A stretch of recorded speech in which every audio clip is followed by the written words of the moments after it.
Hello and welcome to this episode of Skill Up Like a Superhero, the podcast that answers the questions that you have about careers and certifications in tech. I am your host, Dwayne Natwick, also known as Captain Hyperscaler. I'm a certified trainer for ISC2, Osaka, Microsoft, and others with close to 40 years of industry experience, and which I've served many different roles. Today, we're going to talk about the CISO Guide to Cyber Resilience. And with me today as my special guest is Debra Baker. So let's meet Debra and find out a little bit about her. Hi, Debra. How are you doing today? Hi, I'm doing good. Hey, everyone. It's nice to be here today, Dwayne. Why don't you tell everybody a little bit about yourself and your background, and then we'll jump into our topic today. Okay, yeah. I have 30 years in information security. Kind of stumbled into it, which a lot of people, the older people, not the people just getting out of school with the cybersecurity degrees that didn't exist, 6, 7 years ago. But yeah, I kind of stumbled my way into it, and I got into networking computers when I was in the Air Force.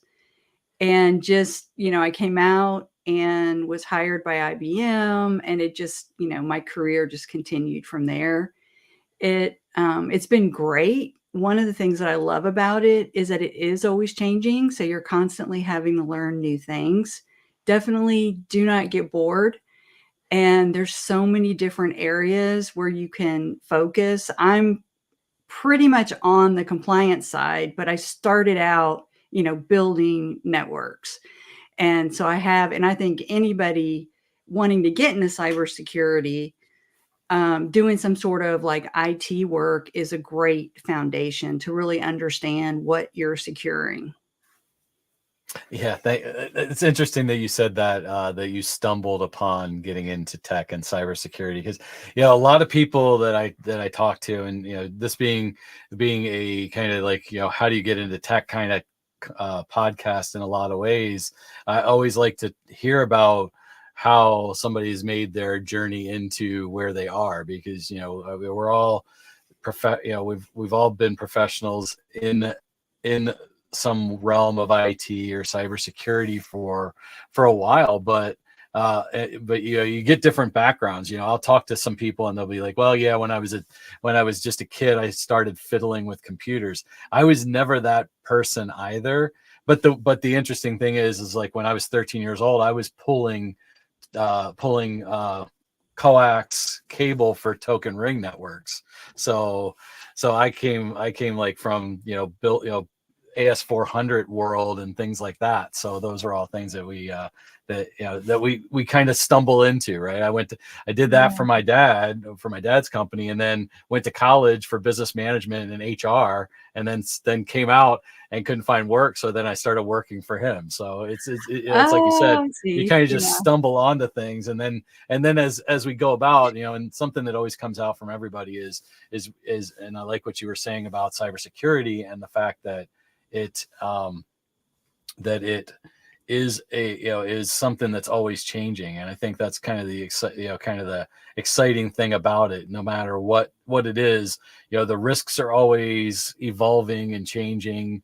The obviously the infrastructure, the networks are ever expanding with the internet and the cloud and all of those things. So I think probably very similarly, that's why I have a passion about it too, is just there's always something to talk about, always something to do about, and always something to teach people about. And so with that being said, you've got some exciting news, and on the day this is airing is actually a big day in your professional life. Why don't you tell us a little bit about the CISO Guide to Cyber Resilience? Yes, I'm so excited. I'm, publishing my first technical book, and it's something that I'd been working on for several years, and it was a goal of mine, and it all came together. Basically, Pact reached out to me and said, "Hey, do you want to write a book?" And I said, "Yes, but not right now. By the way, I'm actually creating a LinkedIn learning course on FedRAMP. So how to get FedRAMP authorized. And I was just right at the beginning of that. And they said, okay, well, we'll come back to you. I said, yeah, can we do it later in the year? And they did. And first thing I did is I talked to him. I said, oh, I have this idea for a book. I had started it.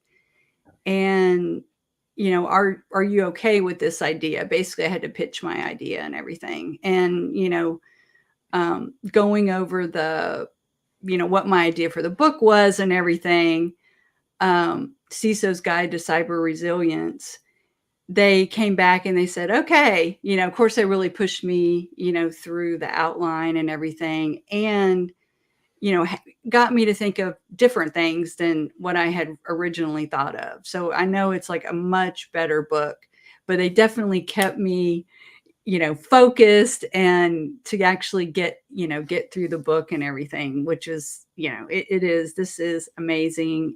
It's going to be an awesome practical guide to anyone that wants to build a security program. And it's very practical. So I love that about it. I love to simplify things, take things that are really complex and simplify them. And that's what I've done in the book. So what it being that it's like CISO, you have the term CISO in there, but I'm going to make the assumption, being that I haven't had a chance to look inside of it yet, that that the book really would span over any kind of role in cybersecurity, because cyber resilience and understanding cyber resilience and the tools and architecture is something that everybody really would benefit from. Is that correct? Right. Yeah. It is CISO's guide, but that doesn't necessarily, it's not just for CISOs. It's anyone that really wants to understand, have a broader understanding of how to build a security program, what steps that you need to take. So yes, it doesn't have to be just the C-level people. So you're right about that. Yeah, and then me and you have had conversations offline, when we're not recording, about building a risk-aware organization, how important that is. So that's why I'm Mhm. really excited to see this book. I love the naming of it, because for the geeks out there that like the Hitchhiker's Guide to the Galaxy, it kind of sounds kind of like that, and get people interested in it. That's great. That's great. Typically cyber resilience, it's so esoteric. It's like, what exactly do they mean? And so I really took it and not just made it a tagline, I really broke it down. And about halfway through the book, I started making these lists. So whatever the chapter was on, and the way it is, like the first 9 chapters these are the basic things that you need to do in order to, build a resilient security program. And then I take it to the next level. Okay, now you've met the basics. Now you want to get into the really awesome stuff. And just being able to, so I started breaking it down that, okay, if you're a startup, if you're just starting out, these are the things. And if you're, okay, now you've met that, now you want to go a little bit farther, and I've got moderate, and then I have advanced, okay, which is more for enterprise or more mature organizations that have a good solid security program. Because a lot of times I work with startups and we're just, okay, we just need like the basic security. They're, and they really have to make those risk management decisions because they don't have all the money to be able to just go out, and buy all these fancy products. And so I definitely wanted, to have that information in there. But of course, I want to put all the really cool stuff too, that, if you want to really have an awesome program and take it to that next level, I wanted to have that in there also. And so when I realized, when I started doing these little lists, I said, okay, I need to do this for like every chapter, because this is a great resource for anyone. And even myself, I've gone back and I'm like, oh, I know I covered this in my book. Let me go see. I'm even using it, for reference. So I know it's going to be helpful to so many people. No, that's great. And I like the fact that you kind of broke it out, like based on kind of the maturity of the organization size, kind of from the standpoint of size of organization, it sounds like as well, and what you need, right? I'm assuming when Mhm. you get kind of in the advance, I know you do, some like SOC readiness. You were talking about doing how you did a FedRAMP course and things like that. So understanding the regulatory requirements and the governmental requirements and things like that, obviously in some ways are advanced, but also things that that smaller companies may need to know if they're doing business in those sectors as well. Wouldn't you say? Yeah, yeah, no, that's true. Because even if you want to start working with the government, and I do tie in compliance, especially since I've been doing compliance for 15 years. I do tie it into the book. And okay, you need to have secure configuration baseline, and let's look at what sort of compliance and what industry you're in, and start thinking through those things. Because of course, like the big thing, if you want to do business with the government now, it's CMMC, and for right now, it's NIST 800-171. But it's still, you're back to NIST, you're back to the framework, even though you're a commercial company. So got to think of No, all these things. yeah, exactly. There's so much to think about. Like you said, cyber resilience becomes such a big area. And I was just actually just teaching the CISSP course last week from ISC2. And when we talk about risk and we talk about having a risk framework in place and all of that, it's important. The more you put in the planning in the front end of it all, the better you're going to come out the other end. When you're building systems, you're building networks, you're building applications and things like that. Having that risk awareness, understanding what those risks are, and if you get pushback from the business saying, no, we got to deliver this application now, it's important. Well, if you don't deliver it safely, with proper security and compliance and everything, you're going to be pulling it offline anyway really quickly, and that's going to cost you Right. more to Yeah. kind of refix everything. Yeah, exactly. Exactly. Yeah. So you might as well just be having those considerations like right up front. So yeah. What are some of the other areas and things you said you got a strong background, and, your strong background before you got really into cybersecurity was in networking. What are some of your thoughts around that? I always say, that usually a lot of cybersecurity people come somewhere in a network infrastructure, or they were server people. But networks are still obviously a very important part when you're building a defense in depth strategy. Besides your identity and access, the network access, and we talk about the zero trust network access and things like that. What are some of your thoughts around the importance of networking and kind of in building that cyber resilience? Yeah. One of the things, there's a thinking of, oh, it's in the cloud now. Like there's some sort of like magical security or something. And it's like, no, there's, there's lots of, I mean, one of the things is if you have a network and you make a mistake and as long as you're not, it's not external to the internet, you have a little bit, and you have a firewall, you know, you have a little bit more, it's not just like right there for anybody to get. In the cloud, you make a mistake and now it's on the internet. And so anybody can find it. So it's just like it's a little more higher stakes, but some of the things is the software it's basically the same software, but now it's in the cloud.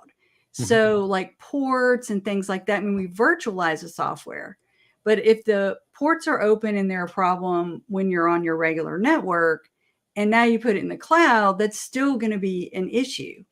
And so these are things that a lot of people, same with like vulnerabilities.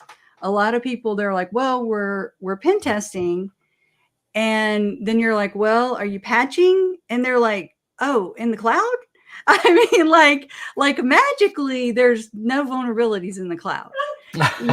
So it's just, I mean, the same things. I mean, you have to have your firewalls and your, the certain ports closed down and all these things that you worry about on the on-prem now in the cloud. So sorry, Yeah. my dog is Oh, no my worries. dog is complaining. Dog, Okay. dog has something to say about it too. No worries. Yeah.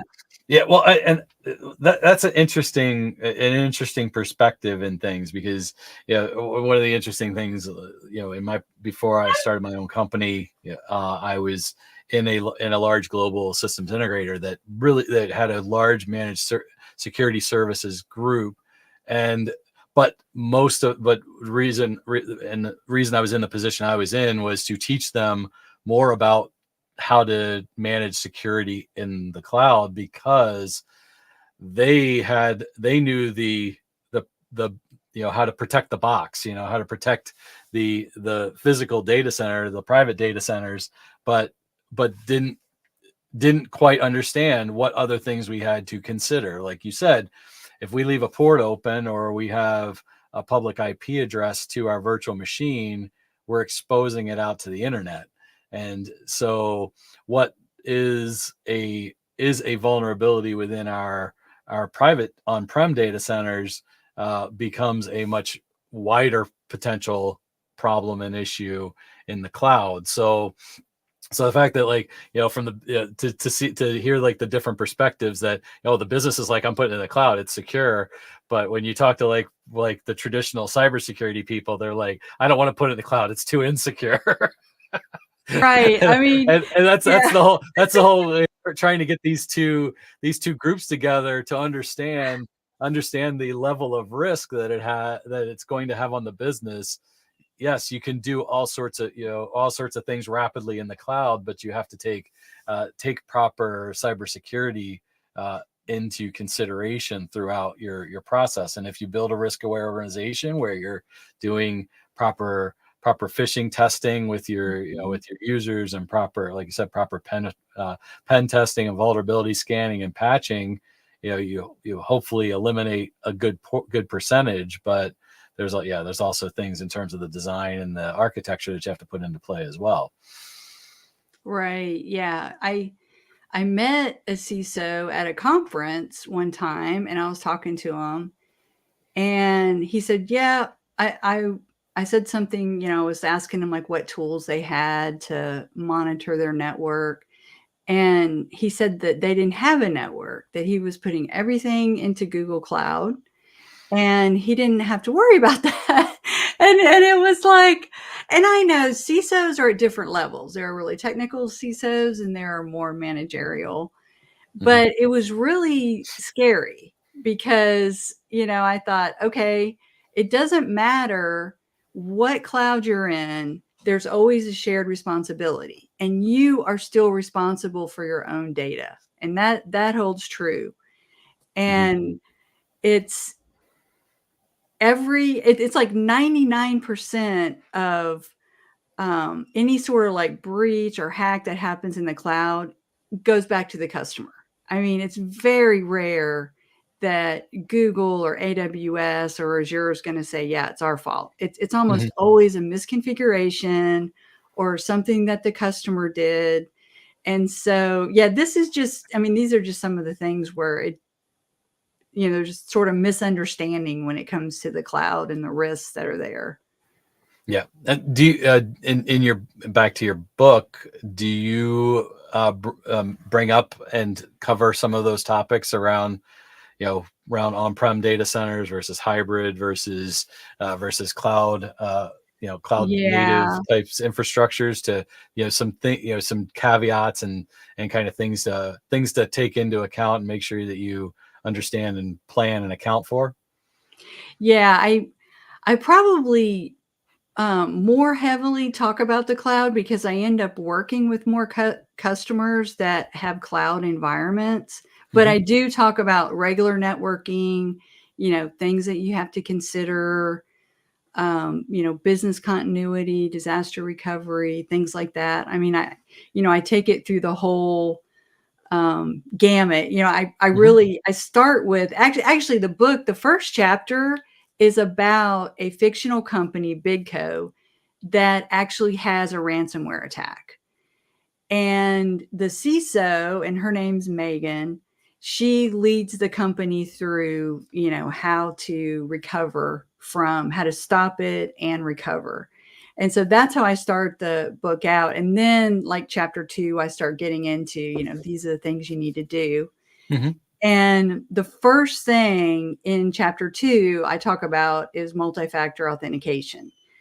And my thinking is, so it's more practical, my book, because normally you would think, oh, I need my security policies, which you do need your security policies. That's true. But the most important thing you can do is have multi-factor authentication, because it will prevent 99.9% of account hacks. So that's just, so I said, you know what, I'm putting that first, because practically speaking, you are going to prevent, being hacked by putting it in place. And even, one of the first things with one of the first talks I did, one of the questions came up is, well, passkeys. Now we don't need passwords, because I do talk about, how to have a strong password and the things that you need to do. And passkeys is just another form of multi-factor authentication. I mean, it's something you have, and then you also have your phone, or you also have it on your computer. Right. You have to remember, if you have it on there, and you really need to have it securely stored in a password manager, so that there's that other, so somebody's, if somebody got access to your machine, they couldn't just bam, get into wherever it is you had your pass keys. So there would be that other level of having to log in. So sorry, there still are some passwords. I mean, I love the idea of not having passwords. Yeah, I mean, you can't get away from them. but I just a couple years ago, I was watching the Microsoft's Ignite. I think it was Ignite. I'm not sure, but I don't think it was Microsoft Secure. I think it was Microsoft Ignite a couple years ago, and they had Chris Krebs, the former director of CISA, and one of his statements that resonated with me was, "It begins and ends with multi-factor authentication." Wow. Oh, that's awesome. I would have used that in my book, but I had some other quotes, but it begins and ends with multi-factor authentication. And then I had one of the VPs of security from Microsoft made a statement like the next year in Ignite that resonated with me, of if a business tells you they've never been hacked, they either haven't found it, or they are lying. Oh. They either don't know it yet, or they're lying to you. That's really pretty much it. And right. and even like what you're saying about, about laying, having a whole lot around cloud within your book. I mean, that's a great thing, because the one thing that I tell everybody now, whenever I'm talking to any customer or any group that I'm training or anything like that, is when I'm talking about, like, public, private, and hybrid infrastructures and networks, is that probably every business today is a hybrid business. Because even if you don't think you are, if you're like, all my main applications are in a data center or whatever, you're probably using something like Workday or Salesforce.com or something like that. Right. So that's a SaaS-based application. You're now a cloud company, and you are hybrid. That's really You're what it comes down right. to. Yeah. I would challenge to find anybody that says they're a private data center to not find some sort of SaaS software that they use somewhere in some department in their company. And that's really where we are today. So therefore, you have your business identities online. So you better probably be using some strong factor of authentication in one way or another. Yeah. So one of the things I got into on the advanced sections, I did get into zero trust, and, breaking through the hype and understanding it, like really understanding it at the basic level. Because when I went from IBM, I went to Entrust Technologies, and they are a PKI startup. This was in the 90s. And so I would go and set up, work with the customer, and we would do like the whole PKI infrastructure. And so one of the ones that I did was at the U.S. Patent and Trade Office, which was really cool. I wasn't there. They had like a big ceremony and everything. It was like the first digitally signed, patent. And I was too low. I mean, I was just an engineer. So, but, reading up on the zero trust, I was like, oh, this is like basically everybody has a certificate. And, they were trying to get people to do that in the 90s, and it was just, oh, this is too hard, this is too much. And I thought it was interesting is well, first off, zero trust came out of high level, like government secure environments. So I thought that was very interesting, because when I was in the Air Force, they would actually have specially built like operating systems and hardware and everything like that. And it switched over, in like the early 2000s. And so one of the things that they did is they, went with the zero trust approach. And at the time, it was, Gartner's like, this is too complex, this is too much for people to have to, and, to have to deploy and keep up with and manage. And the whole thinking back then, it was totally different. It was like, you have a firewall, you're secure. Right. It's like totally like, you can kind of almost, I mean, you still need a firewall, of course, but it's totally different. I mean, you got to have the different layers of zero trust now of the firewall and everything like that. I always if just to kind of simplify the concept of zero trust, I call it defense in depth 2.0. It's really, because it's taking, it is a defense in depth approach with that component of explicitly verify everything, and really be deterministic in your access and authorization. I mean, that ultimately across the network and infrastructure and everything like that, just like you do in a defense in depth. It's not just one area that you need to look at. It's not just multi-factor authentication. It's like you said, it's firewalls, it's application, it's APIs on your applications, it's proper business continuity, disaster recovery on how you're protecting your data and maintaining your business resilience and availability, and all of those things all go into that cyber resilience and that business resilience that you're building, and need to take into account in terms of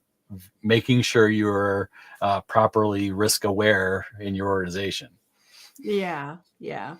And when I was doing the research and everything and writing the chapter, I was just like, oh, wow, okay, this is what we've been doing. I mean, this is what we did like whatever 20 years ago, But I mean, with the marketing and, a lot of the hoopla around it, it's kind of like, well, what exactly is this? What exactly are they talking about? No, exactly. And I do talk about in the book, I break it down, and then I talk about, okay, you're probably actually doing some of these things already, and like the Cloud Security Alliance has really good white paper where they talk about, basically to break down, because there's so much marketing out there, and it's hard to tell, or it's like, or you have to buy this product, which if you buy a product, that's great. It's going to help you be able to deploy it, implement it faster.